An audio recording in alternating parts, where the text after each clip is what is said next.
Hello' guys, rule blog আজি আমাৰ গাঁওখন দেখাইছোঁ। তোমাৰ বৰতাহাৰ মন্দিৰ, শিৱ মন্দিৰ, তাৰপিছত এইটো আমাৰ গাঁৱৰ পদূলি, এইটো আমাৰ গাঁৱৰ মন্দিৰ হয়।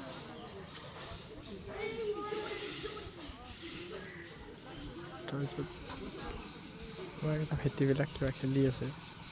তাৰপিছত পূবমূৰৰ এটা মন্দিৰ আছে, তাতে মন্দিৰ, এইটো আমাৰ গাঁৱৰ পদূলি।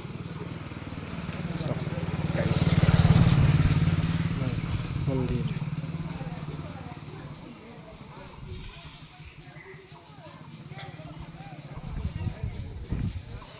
কেনে লাগিছে গাইজ? ধুনীয়া লাগিছে নে? ইটাচটো চুব নোৱাৰি ন, এতিয়া আমাৰ